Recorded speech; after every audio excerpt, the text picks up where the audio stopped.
Yes, so continuing with the investment topic, so investment is actually considered as a gross investment and net investment. So, what do you understand by a gross and net? So, what is the difference between the gross and net? Let us understand. So, firstly, we have to understand gross investment. So, it is a gross domestic capital formation, right? And it consists of, अगर हम लोग देखें कि gross investment of nation, मतलब पूरे country का अगर क्यों, because we are actually studying macroeconomics, right? तो हम लोगों को पूरे nation का ही देख के चलना है कि भाई overall gross investment nation में क्या क्या consider की जाती है.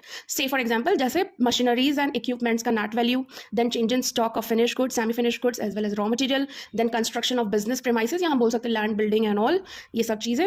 ओके, तो ये सब आ जाता है ग्रॉस इन्वेस्टमेंट ऑफ नेशन के अंदर, right. And gross investment normally हम लोग एग्जाम्पल के थ्रू भी समझेंगे आगे. And what do you mean by net investment?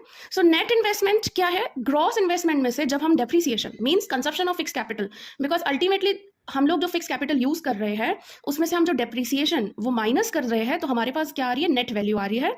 So that is considered as a net investment. Say for example कि ग्रॉस इन्वेस्टमेंट 1 लाख है, ठीक है, तो प्लांट मशीनरी 1 लाख रुपए का, या लैंड बिल्डिंग ये वो सब चीजें 1 लाख रुपीज का है, और हम लोग जो कंज्यूम कर रहे हैं for the long period, every year we side a part of it that is depreciation. तो डेप्रिसिएशन हम 20,000 हम लोग साइड कर रहे हैं, और हम ऐसा अज्यूम कर रहे हैं कि ये प्लांट मशीनरी वगैरह 5 साल जितना चलेगा, right.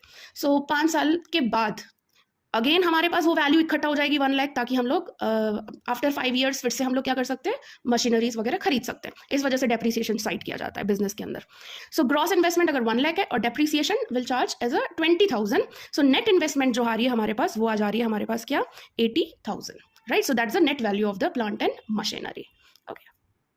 So if you will have any doubt related to any topic, so just comment me in comment box, or you can